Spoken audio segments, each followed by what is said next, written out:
Mackenzie Shirilla. At first glance, Mackenzie Shirilla looked like the archetype of a suburban teenager. A 17-year-old cheerleader from Strongsville, Ohio, she filled her social media with photos of makeup, parties, and smiling moments with friends. But beneath the curated Instagram posts, a darker obsession brewed. Her relationship with 20-year-old Dominic Russo was toxic, volatile, passionate, and filled with both devotion and destructive fights. Mackenzie's possessiveness soon became dangerous. Friends later testified that she had issued chilling warnings, telling Dominic, "If you ever leave me, I'll kill us both." To Dominic, it sounded like an empty threat, the kind of dramatic outburst teenagers often make.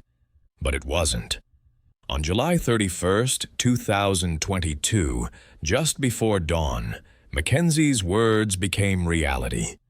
At around 5:30 a.m., surveillance cameras captured her car speeding down Progress Drive, a commercial strip in Strongsville.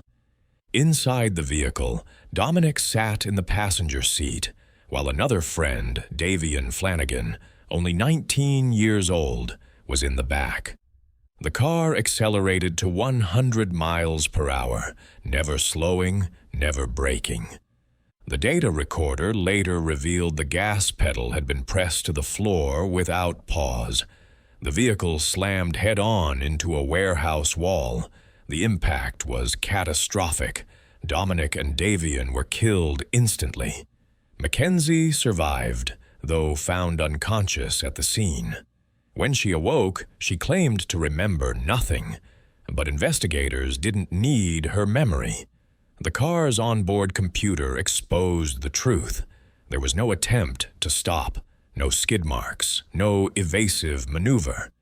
Prosecutors argued that Mackenzie had weaponized her car, deliberately turning it into an instrument of murder. The motive pointed back to her relationship with Dominic. Just hours earlier, the couple had argued. Consumed by rage and jealousy, Mackenzie followed through on her terrifying promise. "If I can't have you, no one can." In August 2023, Mackenzie Shirilla was convicted of murder and sentenced to 15 years to life in prison. At only 19 years old, she became one of the youngest women in Ohio to receive such a sentence for a double homicide. The devastation rippled outward. Families of both victims were shattered. Dominic's mother described her grief as unbearable, saying her son's future had been stolen.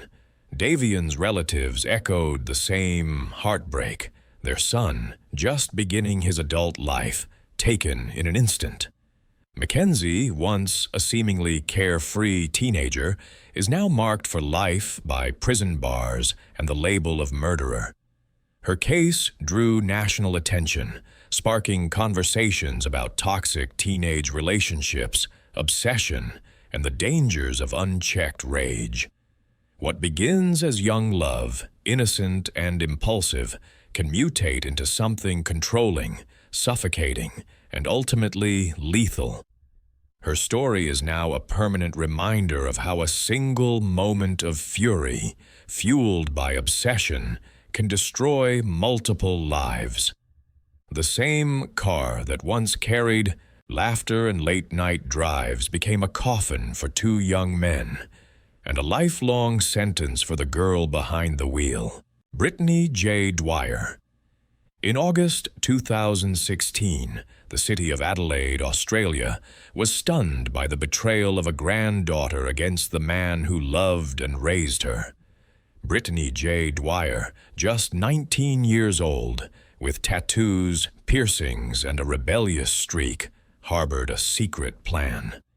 Beneath her troubled exterior and brushes with the law, she plotted to kill her own grandfather, an 81-year-old war veteran named Robert Bob Whitwell. Bob lived quietly in Craigmore, a suburb of Adelaide, a gentle, private man. He trusted Brittany, despite her history of defiance, drug use, and instability. He welcomed her into his home without suspicion, never imagining that his own granddaughter saw him as an obstacle to her greed. For Brittany, this was no crime of passion.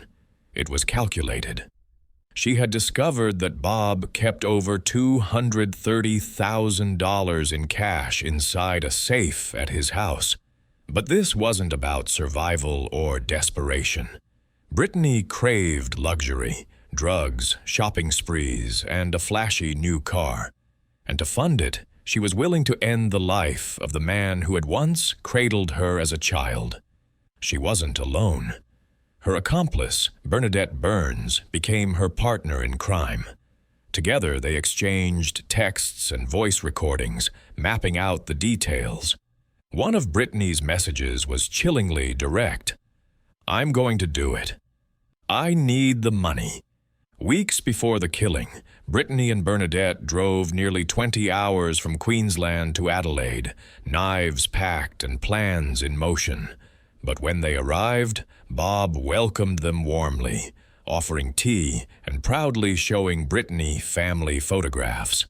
For a moment, she faltered. She left without acting, unable to strike that night.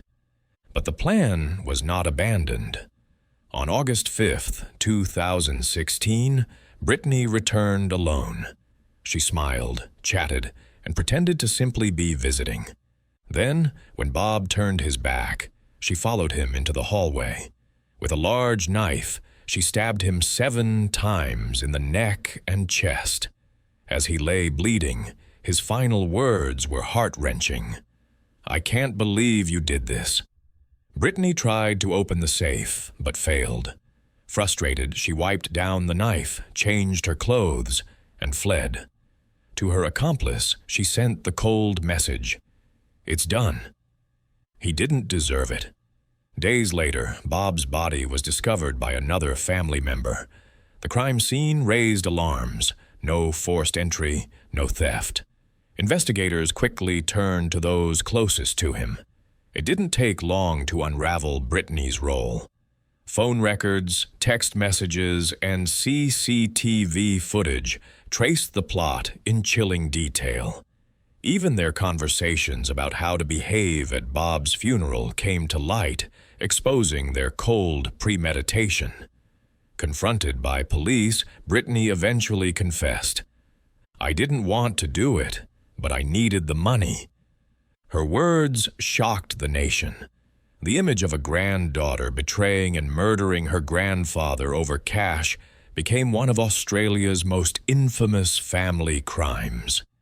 In 2017, Brittany J. Dwyer was sentenced to life in prison with a minimum of 20 years before parole. Her accomplice, Bernadette Burns, received a 13-year sentence for aiding and encouraging the crime. Today, Brittany remains incarcerated at Adelaide Women's Prison. She is now in her late 20s. Reports suggest she has engaged in therapy and expressed remorse in private interviews. But the gravity of her betrayal continues to haunt her surviving family. Her first chance at parole will come in 2036.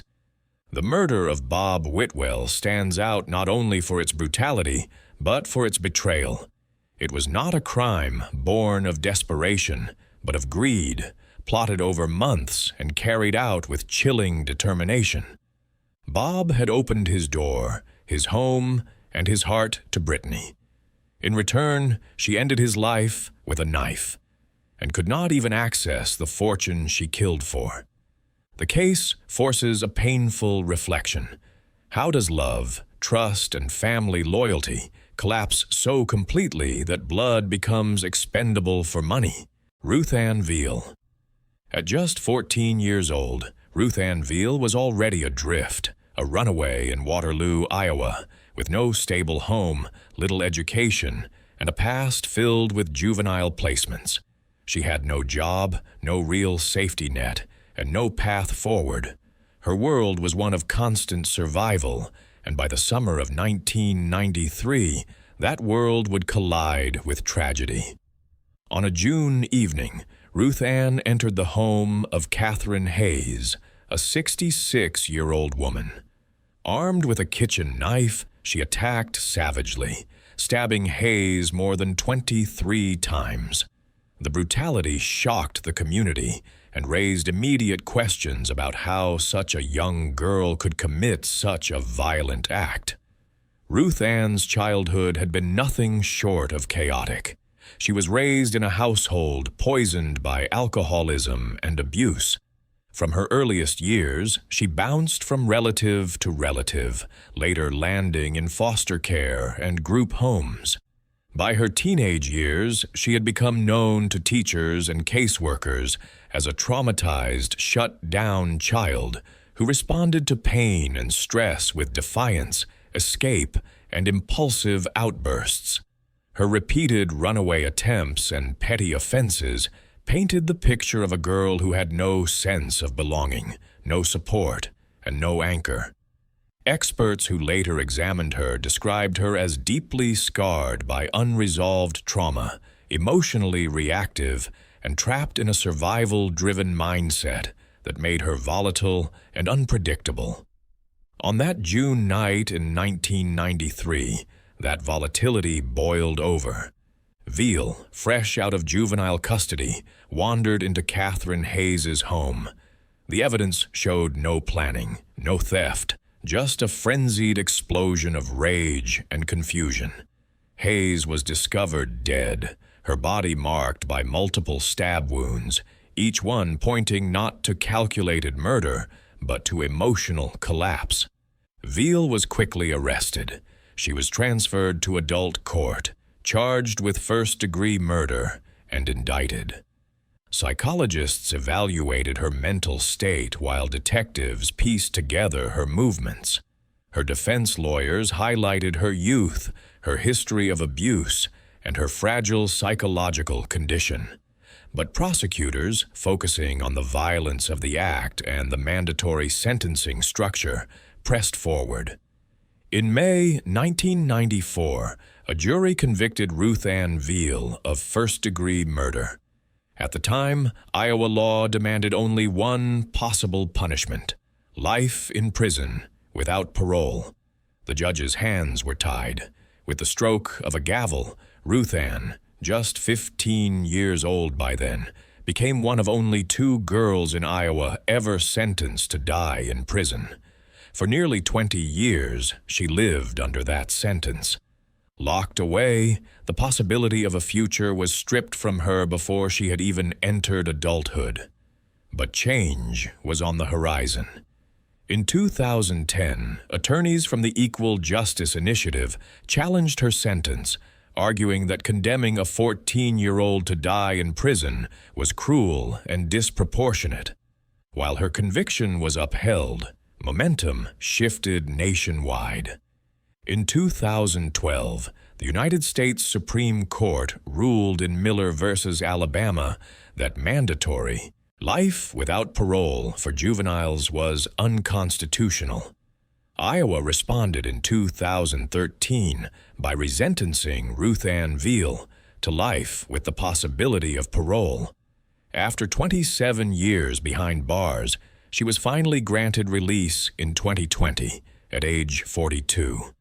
Her release stirred debate. Advocates for rehabilitation pointed to the decades she spent in prison, where she sought therapy, educational programs, and even ministry work. To them, Ruth Ann was an example of how a child's worst mistake should not define an entire life. But others, including the family of Catherine Hayes, argued that her freedom was a betrayal of justice and that some wounds never heal. Any hope of a quiet second chance was short-lived. By late 2022, Ruth Ann was back in custody for violating parole. She had repeatedly broken restrictions, frequenting bars and casinos, ignoring curfews, and falling behind on restitution payments. These violations triggered her re-incarceration, sparking disappointment from those who had defended her release. Psychologists reviewing her case emphasized the lasting impact of childhood trauma and adolescent brain immaturity, noting how her impulsive behaviors never fully disappeared. Ruth Ann's journey became emblematic of the tension between punishment and redemption. Was she a victim of her environment, or a danger shaped by it? The case of Ruth Ann Veal forces us to confront unsettling questions about juvenile justice. Should a child who committed murder at 14 be locked away forever? Or should society leave room for mercy and rehabilitation? And when freedom is finally granted, what happens if the cycle repeats? Michelle Carter. Fast forward to the 2010s. Another teenager, another tragedy. But this one unfolded not through gunfire, but through words, typed on a glowing phone screen. The victim was Conrad Roy III, an 18-year-old from Massachusetts. Conrad was sensitive, intelligent, and hard-working, but beneath his quiet demeanor lay years of struggle. He battled anxiety and depression, carrying the weight of suicidal thoughts that haunted him since adolescence. His journals revealed his pain, his sense of worthlessness, and his attempts to make sense of a mind at war with itself. Michelle Carter, a 17-year-old from Plainville, Massachusetts, met Conrad in 2012 while visiting family in Florida. Their relationship was unconventional, existing almost entirely through text messages and calls. Michelle, on the surface, was bright and well-liked. She earned good grades, wore braces, and came across as polite and sweet. But inside, she wrestled with her own demons, an eating disorder, depression, and a desperate craving for attention. Together, their connection became a toxic bond. Conrad opened up about his suicidal ideation, often describing possible methods, from overdoses to carbon monoxide poisoning. At first, Michelle seemed supportive, urging him to seek help. But over time, something shifted. She began to encourage his darkest impulses. Her texts grew more insistent. "You just have to do it. You keep saying you will, but you never do." In moments when Conrad hesitated, she pressed harder. On the night he sat in his truck with a generator running, filling the vehicle with carbon monoxide, Conrad panicked and stepped out. On the phone, Michelle urged him to get back inside. He obeyed, and he never came out alive. His body was found in that truck, behind a KMART. What seemed at first like a tragic suicide soon revealed a deeper horror. Investigators uncovered Michelle's messages, hundreds of them, forming a disturbing pattern of manipulation and coercion. Her arrest made headlines across the nation. Could someone really be held legally accountable for words alone? Michelle was charged with involuntary manslaughter. The courtroom became the stage for a bitter debate. The defense painted Michelle as a fragile teenager herself, struggling with mental illness, caught in a toxic relationship with a suicidal young man. They emphasized Conrad's history of attempts and insisted he would have taken his life regardless of Michelle's involvement. The prosecution, however, revealed a far darker motive. Michelle craved attention. After Conrad's death, she texted friends that his passing was my fault. Yet she basked in the role of grieving girlfriend, hoping to gain sympathy and popularity. To the state, this was no accident.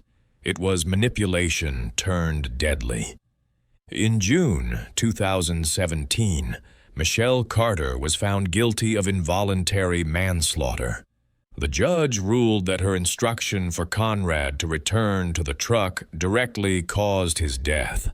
She was sentenced to 2.5 years in prison, with 15 months to be served behind bars, and the rest suspended under probation. Michelle began her sentence in February 2019, but for good behavior, she walked free in January 2020. The case split public opinion. To some, she was a murderer who exploited a vulnerable young man for her own need for validation. To others, she was a deeply troubled teenager whose reckless words had irreversible consequences. But no matter the perspective, the Carter case set a chilling precedent. It forced the legal system to grapple with questions that had never been asked at this scale. Can text messages be lethal weapons? When does free speech cross into criminal conduct? And what responsibility do we bear for the suffering of others in a digital age where influence is constant, instant, and intimate? Michelle Carter's story is a sobering reminder of the power of language. Sometimes words kill, even when typed on a phone by someone miles away. Brenda Ann Spencer. In the late 1970s, in a modest San Diego neighborhood, lived a teenager who seemed to fade into the background. Brenda Ann Spencer, just 16 years old, was unremarkable to most who saw her. She was thin, pale, red-haired, and carried herself with a withdrawn air. Teachers noted her lack of interest in school, and classmates barely remembered her except for her sarcasm and quiet disdain for authority. But beneath her silence brewed a darkness that no one, not her teachers, not her neighbors, and not even her family, fully recognized until it was too late. Brenda lived in unsettling conditions. After her parents divorced, her mother left, and she stayed with her father in a run-down house filled with empty bottles. They shared a single mattress laid out on the living room floor, a detail that would later symbolize the dysfunction in her home life. Her father was distant, emotionally unavailable, and perhaps most disturbingly, oblivious to the state of his daughter's mental health. By her mid-teens, Brenda's behavior was spiraling. She was on probation for vandalism and petty crimes, and her attitude toward law enforcement had hardened into contempt. A probation officer, concerned with her growing hostility and depression, referred her for a psychiatric evaluation. The recommendation was clear: she should be hospitalized for treatment. Her father dismissed the advice. Instead, that Christmas, he gave her a .22 caliber rifle with 500 rounds of ammunition. Brenda would later tell reporters with a chilling flatness, "I asked for a radio and got a rifle. I figured he wanted me to kill myself." Instead, she would use that weapon in a way that horrified the nation. On the morning of January 29, 1979, Brenda positioned herself inside her home, directly across from Grover Cleveland Elementary School. At 7:51 a.m., she opened fire. From her vantage point, she calmly picked off targets: the school principal, Burton Ragg, as he tried to shield children, and the custodian, Mike Sucher, as he pulled students to safety. Both men were killed. 8 children and a police officer were injured as panic erupted. Terrified kids scrambled for cover, while staff members desperately tried to pull them inside. The chaos only stopped when a garbage truck was driven in front of the school entrance, blocking her line of fire. In total, Brenda discharged 36 rounds from her window before barricading herself inside the house. What followed shocked investigators even more. During the standoff, Brenda casually spoke with reporters over the phone. When asked why she did it, her reply was disturbingly casual. "I don't like Mondays." This livens up the day those words would immortalize her crime in headlines around the world.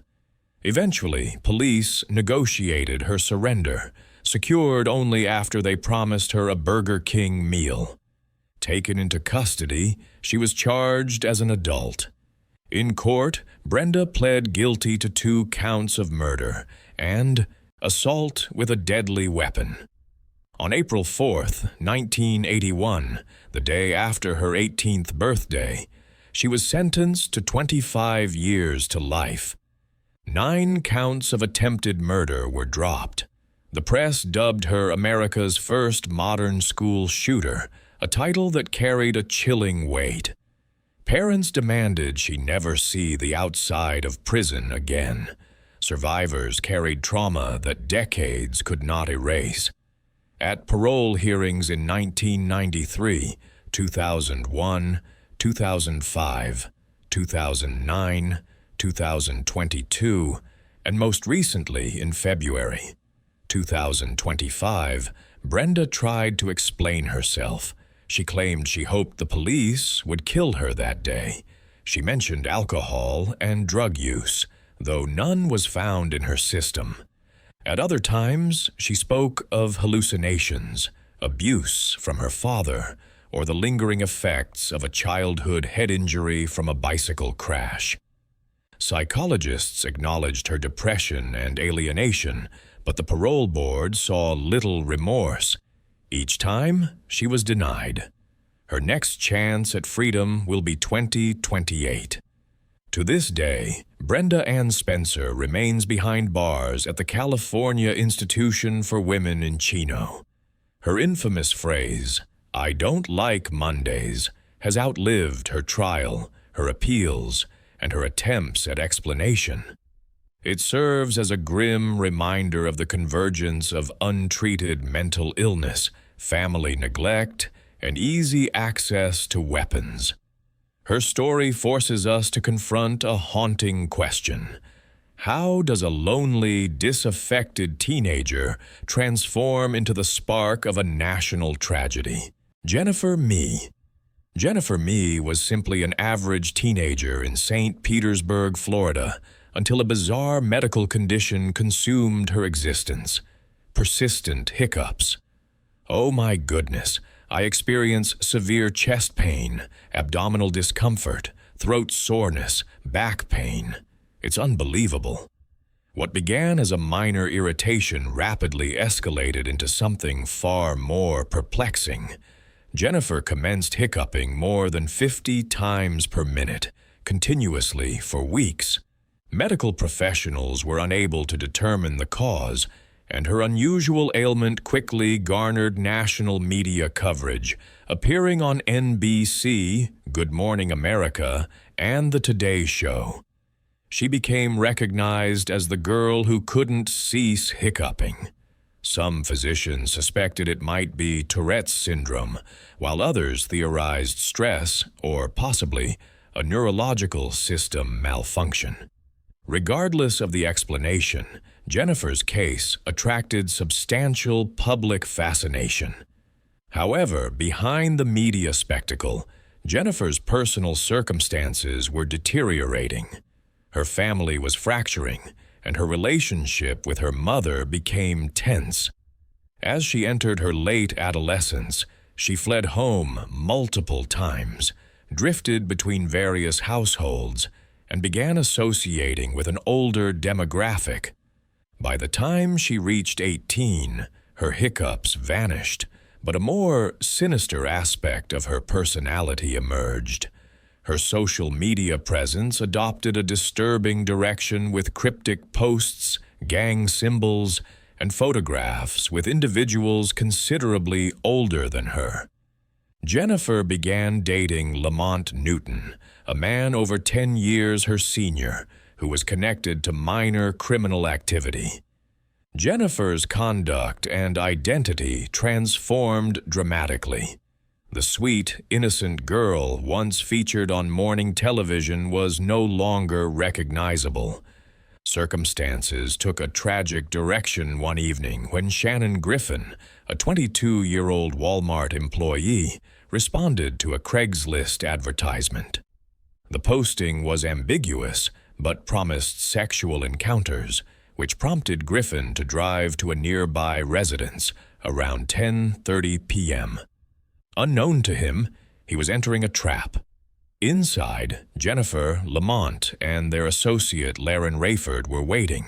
Jennifer enticed Griffin inside, flirted with him, and guided him into an abandoned dwelling. Moments later, Lamont and Laren ambushed him. They brandished a firearm, demanded money, and attempted to rob him. When Shannon resisted, a violent struggle occurred, culminating in 3 gunshots. Shannon Griffin collapsed in the darkness, bleeding and dying. Within 24 hours, police arrested Jennifer, Lamont, and Laron. The shock wasn't merely the murder, it was who was involved. Media outlets repeated the headline, "Hiccup Girl Charged with Murder." The girl who had captivated the nation's attention with her bizarre medical condition was now accused of being the lure in a calculated murder scheme. Legally, circumstances became complex. Although Jennifer didn't discharge the trigger or fire the weapon, Florida's felony murder statute held that anyone participating in a felony where a death occurs can be charged with first-degree murder. Prosecutors didn't need to prove Jennifer killed Griffin. They only needed to demonstrate that she lured him to the location knowing a robbery was planned to occur. And that's precisely what they established.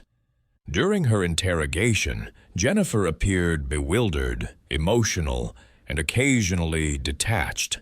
She initially denied any knowledge of the murder but later confessed, stating, "I didn't realize they were going to kill him, but I orchestrated everything. I brought him there." This admission sealed her destiny. Her defense team argued that Jennifer had a low intelligence quotient, poor mental health, and was easily manipulated. But the jury wasn't persuaded. In 2013, Jennifer Mee was convicted of first-degree murder and sentenced to life imprisonment without parole. Lamont and Laron also received life sentences. Jennifer's family was devastated by the verdict, but Jennifer remained expressionless, staring forward silently. The girl who once couldn't stop hiccuping had nothing remaining to say. She is currently serving her sentence at the Lowell Correctional Institution in Florida. In interviews conducted from prison, Jennifer has claimed she was manipulated and didn't anticipate anyone would be harmed. However, Shannon Griffin's family continues to grieve the loss of a young man who believed he was meeting a girl, but instead became a victim of a senseless crime. Despite petitions for an appeal, Jennifer's conviction remains unaltered. She remains imprisoned for life. And the story of her transformation from the girl who couldn't stop hiccuping to a convicted murderer serves as a chilling reminder of how drastically a life can change. Sheila Eddy. In the early morning hours of July 6, 2012, Sheila Ray Eddy was just 16 years old when she, along with another classmate, set in motion an act that would devastate their community. That night, she and Rachel Schoaf would become the last people seen with their so-called best friend, Skylar Neese, an honors student whose trusting nature cost her everything. At the time, Sheila was a student at University High School near Morgantown, West Virginia, where Skylar was also enrolled. The two had known each other for most of their lives. Their friendship began when they were children, meeting through church youth activities. Skylar's family had treated Sheila like one of their own, believing her to be just another teenager figuring out life. On the surface, Sheila seemed friendly, popular, and unremarkable. But beneath her calm exterior, resentment and bitterness were festering. By the summer of 2012, the friendship dynamic had changed. Sheila and Rachel Schoaf had grown close, reportedly developing a romantic relationship, and Skylar increasingly found herself isolated. Whispered rumors at school and shifting alliances heightened the tension. Skylar, by all accounts, wasn't directly involved in the drama, yet Sheila and Rachel began to see her as a liability, someone who knew too much and whose presence threatened their secret. When later asked why, their answer was chilling in its simplicity. We just didn't like her anymore. That July night, Skylar slipped quietly out of her bedroom window after midnight. She walked down the street toward Shalia's car, expecting nothing more than another typical hangout with her closest friends. The girls drove out of town, crossing the state line into Pennsylvania, heading for a wooded area they had visited before to smoke marijuana. Once there, they pretended they had forgotten a lighter and lured Skylar toward the vehicle. When she turned her back, Sheila and Rachel exchanged a silent countdown. 1, 2, 3. Together, they pounced. Skylar was stabbed more than 50 times. In desperation, she crawled through the dirt, even managing to grab one of the knives in an attempt to fight back. But the assault was relentless. Finally, they left her lifeless body beneath a pile of branches, rocks, and leaves before changing clothes, cleaning up, and driving home as if nothing had happened. For months, the facade continued. Both girls pretended to be heartbroken friends. Sheila even helped Skylar's parents distribute missing person flyers and stood beside them at public events pleading for information. All the while, she hid the secret of what she had done. But by January 2013, the charade crumbled. Rachel Schoaf, under unbearable pressure and suffering a breakdown at home, confessed to police. She admitted that she and Sheila had plotted Skylar's murder and led investigators to the shallow grave in Greene County, Pennsylvania, where Skylar's remains were recovered. Rachel Schoaf pleaded guilty to second-degree murder in May 2013. She received a 30-year sentence with the possibility of parole after 10 years. That September, prosecutors formally charged Sheila Eddy, who eventually pleaded guilty to first-degree murder in January 2014 to avoid being indicted in Pennsylvania. Because she was a minor when the crime occurred, West Virginia law required her sentence to be life with mercy, making her eligible for parole after 15 years. Sheila remains imprisoned at the Laken Correctional Center near the Ohio River. At sentencing, Skylar's father openly called her a cold-blooded killer, swearing to fight against her release for the rest of his life. To him, Sheila showed no genuine remorse. The case rattled the community, not only because of the savagery, but because of the betrayal. How could two teenage girls, one of them considered family, carry out such a calculated murder against their closest friend? Psychologists later noted the toxic combination of adolescent impulsivity, secrecy, peer pressure, and distorted loyalties. For Sheila, eliminating Skylar was about cutting ties and preserving her relationship with Rachel at all costs. Now, in her late 20s, Sheila's first chance at parole will come in 2028. The Neese family has vowed to oppose it, determined to keep her behind bars for life. The murder of Skylar Neese leaves behind a haunting question. How can a teenager so outwardly ordinary become capable of such a ruthless betrayal? In the quiet woods of Pennsylvania, her final words remain unspoken, but the echoes of her story continue to warn of the dark extremes hidden beneath adolescent bonds. Scarlett Jenkinson. In February 2023, in Warrington, Cheshire, two 15-year-olds, Scarlett Jenkinson and Eddie Ratcliffe developed a troubling connection that rapidly transformed into something far more malevolent.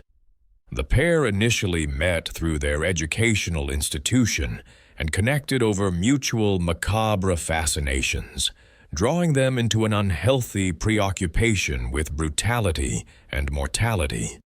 Soon enough, their companionship progressed from casual discussions about homicide to meticulous strategic preparation. Their chosen target was Brianna Gay, a 16-year-old transgender adolescent from Birchwood. Brianna, who had gained recognition on TikTok for her cosmetic tutorials and personal life content, was also a secondary school student struggling with harassment and bullying. She regarded Scarlett and Eddie as genuine friends and felt comfortable enough to arrange a meeting with them on a frigid February afternoon at Culcheth Linear Park, completely unaware of the terrifying destiny that awaited her. Unlike typical teenagers, Scarlett was thoroughly absorbed in the darkest recesses of cyberspace, consuming serial killer documentaries, graphic violent content, and engaging in online communities that celebrated murder and violence. She maintained a detailed catalog of prospective victims, including specific methodologies and violent fantasies. Eddie, while more reserved but equally psychologically disturbed, became increasingly attracted to Scarlett's violent ideologies. He wasn't merely a passive follower of her plans. He actively contributed to the strategic planning process. Together, they deliberated various killing techniques, optimal weapons, isolated locations, and strategies to manipulate a victim into vulnerability. On February 11, 2023, they successfully enticed Brianna to Culcheth Linear Park. Security camera footage documented the three individuals entering the park grounds, with Brianna appearing relaxed and cheerful. The blade, which had been carefully hidden, was revealed once they had ventured deep into the wooded area, far from any potential eyewitnesses. There, in that secluded location, Scarlett and Eddie initiated their vicious assault. Brianna was repeatedly stabbed 28 times across her head, neck, chest, and back in a merciless, premeditated attack. After she collapsed to the ground, they abandoned her body in the muddy terrain and calmly departed the scene. Later that same day, dog walkers made the horrific discovery of Brianna's corpse and immediately contacted law enforcement authorities. Investigators rapidly established connections between Scarlett and Eddie and the violent crime, with cellular phone records exposing disturbing text communications between the two conspirators discussing their murderous intentions. Scarlett's bedroom contained terrifying handwritten notes and sketches, including a comprehensive murder list featuring Brianna's name prominently displayed. Both adolescents were taken into custody shortly afterward. During their 2023 legal proceedings at Manchester Crown Court, prosecutors presented overwhelming evidence, including explicit digital messages, violent drawings, and recorded statements from Scarlett, who openly expressed her ambition to achieve notoriety as a killer. Eddie, asserting he had only participated in the scheme due to fear of Scarlett's retaliation, attempted to present himself as a victim of psychological manipulation. However, the jury ultimately convicted both defendants of premeditated murder in January 2024.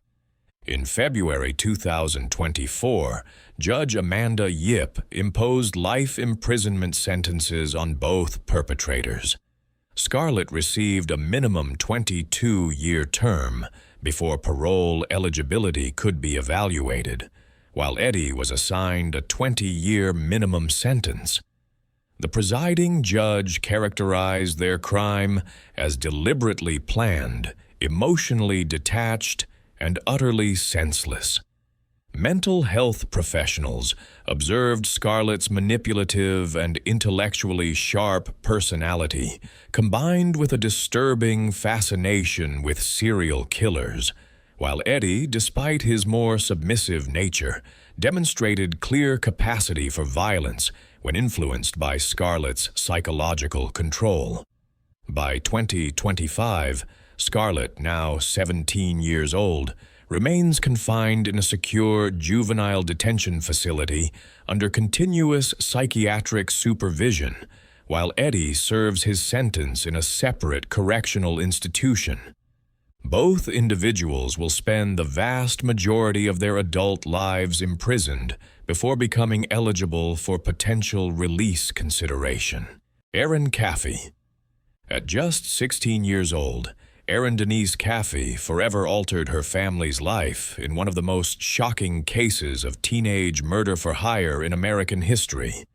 The date was March 1st, 2008, in the small East Texas town of Alba, a deeply religious community where faith and family values seemed unshakable.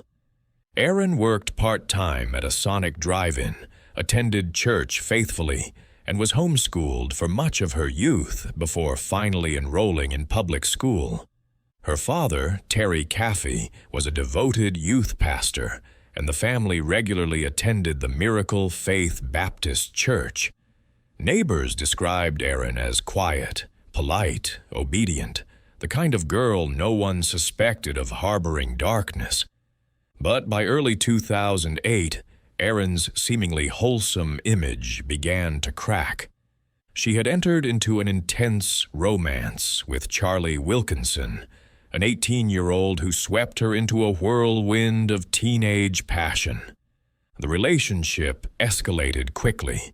Wilkinson gifted her a promise ring, a symbol of his vow that they would marry one day, despite her parents' objections. When Erin's mother, Penny, and father discovered Wilkinson's MySpace profile, filled with crude content, irresponsibility, and signs of delinquency, they forbade Erin from seeing him. That decision would set in motion a chain of events that ended in carnage. Erin began to tell friends, almost jokingly at first, that if her parents were gone, she could be with Charlie freely. What sounded like immature frustration quickly grew into something sinister. According to witnesses, Erin fantasized aloud about her parents' deaths, statements that at the time were dismissed as teenage dramatics, but later proved to be chilling foreshadowing. On the night of March 1st, 2008, Erin waited in the family car with a friend, while Wilkinson and his accomplice, Charles Wade, entered the cafe household. What happened inside was beyond comprehension. Wilkinson crept into the bedroom where Terry and Penny were asleep. He shot both parents, but when the weapon jammed, Wade continued the attack with a long blade. Erin later admitted she told Wilkinson, "Just do what you need to do." The horror didn't stop there. Terry and Penny's two sons, Matthew, 13, and Tyler, 8, were upstairs. Wilkinson and Wade murdered both children to prevent them from becoming witnesses, using both gunfire and a sword in the assault. Afterward, they set fire to the house to erase evidence and stole valuables before fleeing. Miraculously, Terry Caffey survived. Despite being shot 5 times and left for dead, he managed to crawl out of the burning house. In agonizing pain, he dragged himself across the equivalent of 4 football fields until he reached a neighbor's home. There, he named Wilkinson as the attacker. Within a single day, law enforcement had tracked down all 4 participants: Wilkinson, Wade, Erin, and another friend, hiding in a trailer nearby.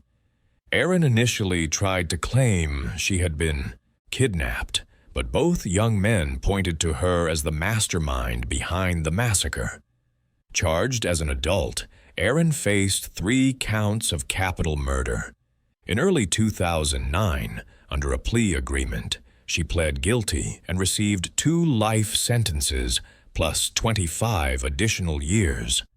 Under Texas law, she will be eligible for parole after 40 years, meaning she cannot even be considered until she turns 59. Her father, the lone survivor, faced the unthinkable. His daughter had orchestrated the slaughter of his wife and 2 young sons.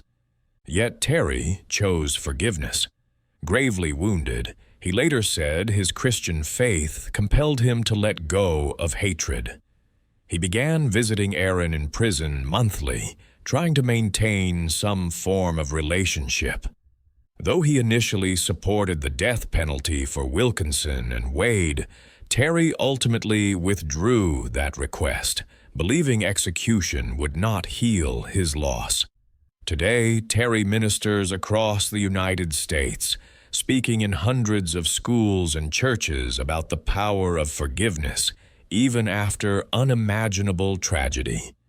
Experts examining Aaron's case argue her motivation stemmed from adolescent obsession, insecurity, and manipulation by an older boyfriend. Reports suggest she had previously tried to recruit another ex-boyfriend to harm her family, an alarming sign of her deteriorating judgment. Now, in her 30s, Aaron remains incarcerated in a Texas prison. For those who knew her as the pastor's daughter, the devout Christian girl who once sang in the choir, the betrayal remains unfathomable. Her story forces us to ask, how does love twist into violence? And when faith demands forgiveness, where does justice end and mercy begin? Christine Marie Paulila. Christine Marie Paulila was 17 years old during the summer of 2003, residing in the Houston suburb of Clear Lake City while completing her secondary education.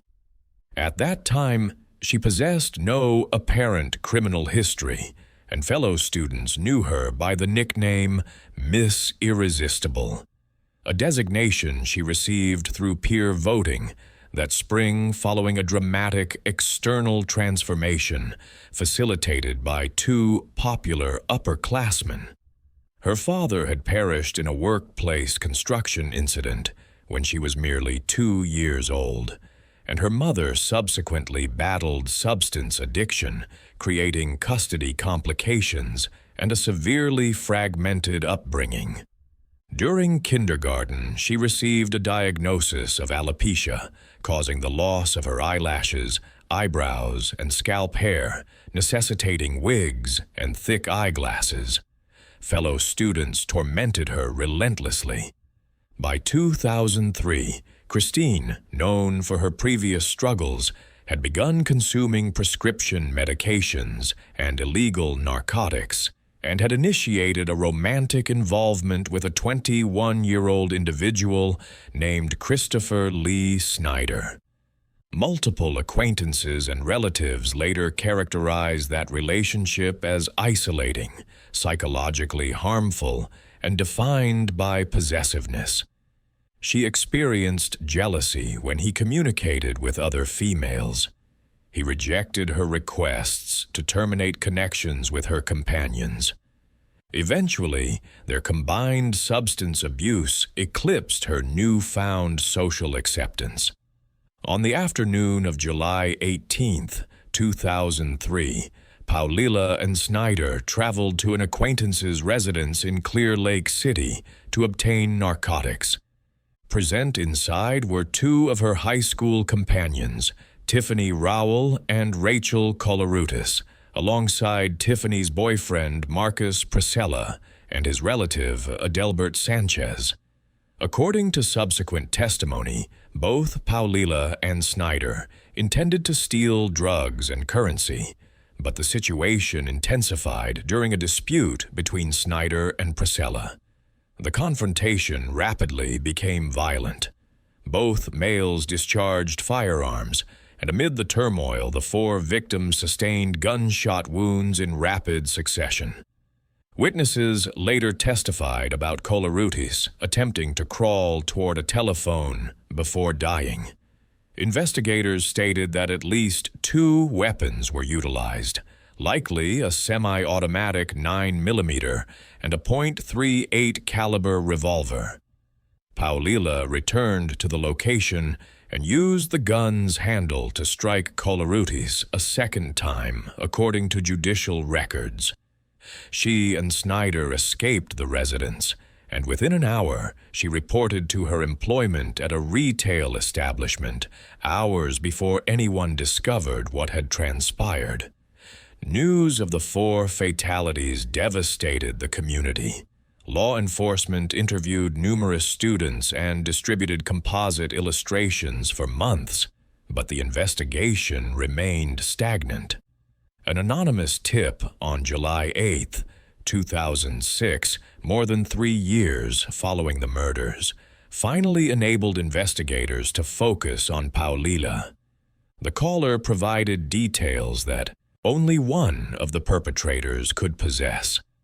She was apprehended in San Antonio on July 19, 2006, without resistance, and Snyder was later discovered deceased in a wooded location in South Carolina, determined to be suicide by prescription drug overdose. During trial proceedings in October 2008, Paulila was convicted on 4 counts of capital murder. Because she was under 18 at the time of the killings, Texas legislation prohibited the death penalty. She received a life sentence with a mandatory minimum of 40 years. All appeals were unsuccessful, including a challenge to her bond amount of $500,000. She is currently imprisoned at the Christina Melton Crane Unit in Gatesville, Texas, and becomes eligible for parole on July 22, 2046, when she will be 60 years old. Psychologists and defense specialists emphasized how Paulila's chronic insecurity, substance dependency, and emotional attachment to Snyder likely distorted her perception of loyalty and betrayal. They contended the murders emerged from a toxic combination of adolescent obsession, drug-induced delusion, and a desperate impulse to satisfy someone she feared losing. Prosecution countered that the crime demonstrated clear premeditation, callous disregard for her companions, and calculated implementation. The emotional significance of the case resides in the betrayal. 2 young women who had assisted her social integration ended up among the deceased. As of this date, Paulila remains incarcerated in her late 30s and debated in media and legal forums as both victim and perpetrator.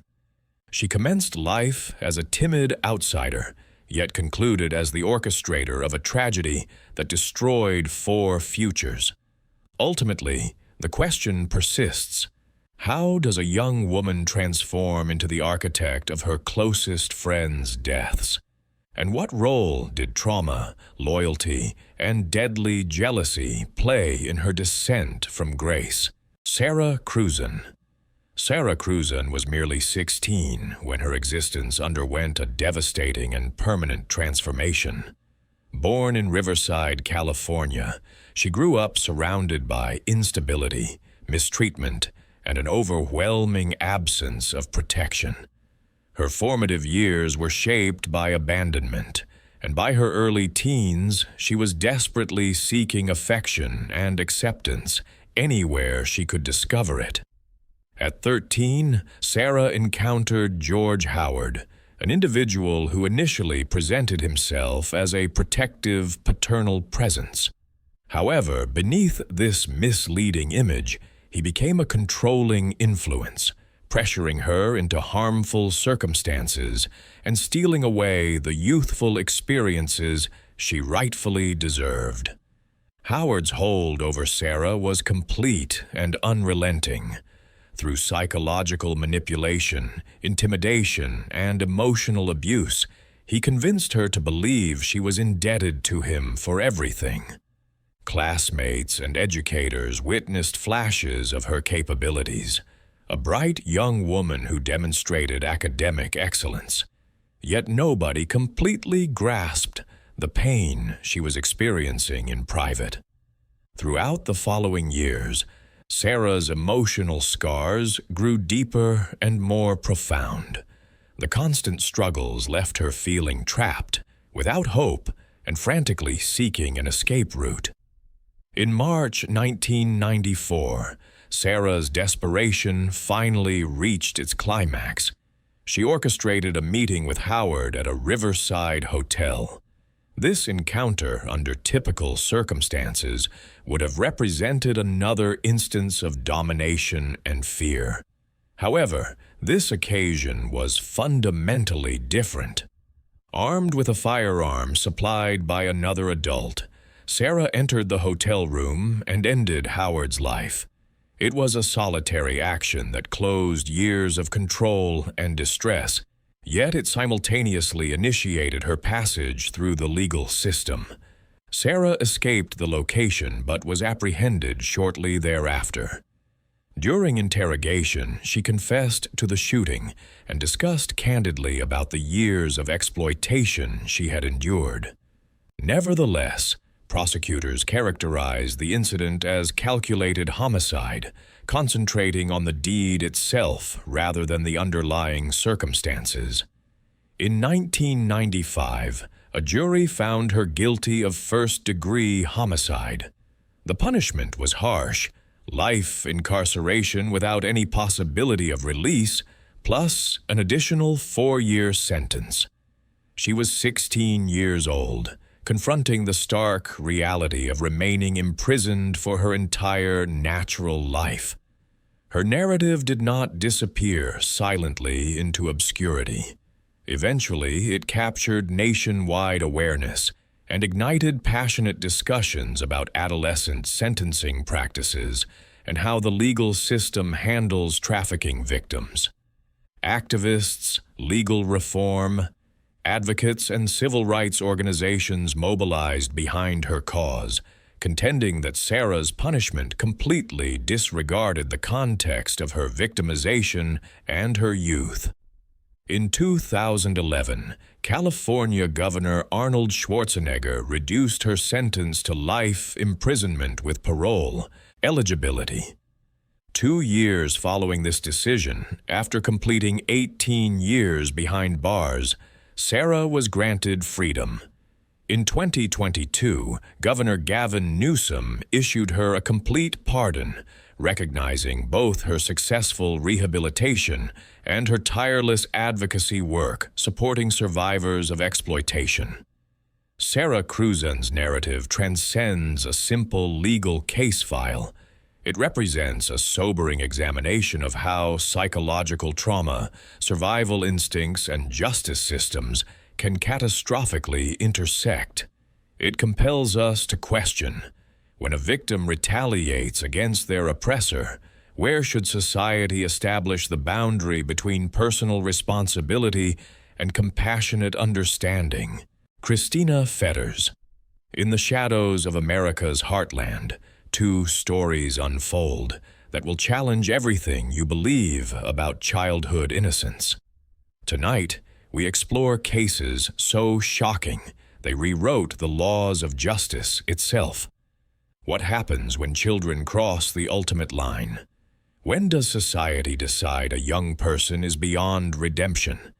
These are the questions that haunted 2 communities and changed 2 lives forever. October 25, 1994, Des Moines, Iowa. 14-year-old Christina Fetters was living on the streets, carrying secrets too dark for her young mind to process. Born into a world of chaos, Christina had already survived foster homes, detention centers, and psychiatric treatment by age 12. At Orchard Place, counselors heard something that chilled them to the bone. She talked about her great-aunt, about wanting to rob her, even kill her. Staff thought it was just trauma speaking. But trauma has a way of manifesting into reality. When Christina and another teen escaped the facility, those dark fantasies became a nightmare. 73-year-old Arlene Kleem answered her door to find her great-niece standing there. What happened next would shock investigators. The scene was brutal. This wasn't a robbery gone wrong. This was something else entirely. Christina struck her aunt with a frying pan, attempted to slit her throat, then stabbed her multiple times with a paring knife. The girls fled without covering their tracks, leaving behind a gruesome crime scene. At 15, Christina became the youngest person in Iowa history to receive life without parole. The mandatory sentence seemed to slam the door on any hope of redemption.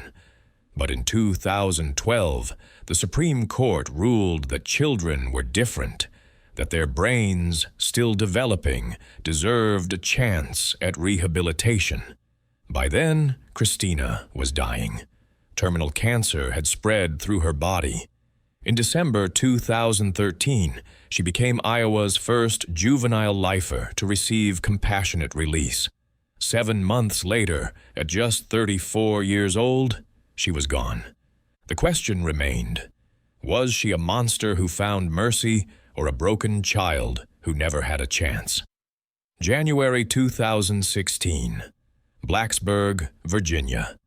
In the digital age, danger lurks behind every screen name, every friend request, every private message. 13-year-old Nicole Madison Lovell had survived cancer, a liver transplant, and the cruelty of middle school bullying. Online, she found escape and met her killer. David Eisenhower seemed like a dream to Nicole. 18, college student, handsome. But behind his messages lay a calculating predator, and watching from the shadows was Natalie Keepers. 19, aerospace engineering major, honor student. She kept journals filled with violent fantasies and harbored a secret obsession with death. Natalie was quiet, smart, normal. You'd never imagine she was capable of this. When David told Natalie that Nicole might expose their relationship, threatening his reputation, Natalie didn't hesitate. She wanted in. On a cold January night, Nicole snuck out believing she was meeting her boyfriend. Instead, she walked into a carefully planned execution. David lured Nicole into the woods under false pretenses. There, he stabbed her multiple times while Natalie waited nearby. Together, they drove across state lines, dumped Nicole's body in North Carolina, destroyed evidence, and returned to their normal lives. Within hours, Nicole's parents knew something was wrong. The FBI traced digital breadcrumbs straight to David's door, but it was Natalie who led them to the body. She showed no remorse. In fact, she seemed excited about what they'd done. David received 50 years. Natalie got 40. 2 young adults threw away their lives to silence a 13-year-old girl whose only crime was believing in love. 2 cases, 2 different outcomes. One question that haunts us all. Arlene Kleem was 73, a beloved aunt brutally murdered by her own family. Nicole Lovell was 13, a survivor who deserved to grow up. Their killers were children themselves, broken, manipulated, lost in darkness of their own making. The adolescent brain doesn't fully develop until age 25. These cases force us to ask, when children kill, are we punishing monsters or victims of their own brokenness? In the end, justice took different forms. Christina found redemption in her final months. David and Natalie will spend decades behind bars, but the victims remain forever silenced. These cases changed how America views juvenile justice. They remind us that in our digital age, monsters can hide behind any profile picture, and sometimes the most dangerous predators are closer than we think. If you or someone you know is struggling with thoughts of violence, help is available. Call the National Crisis Hotline, 988,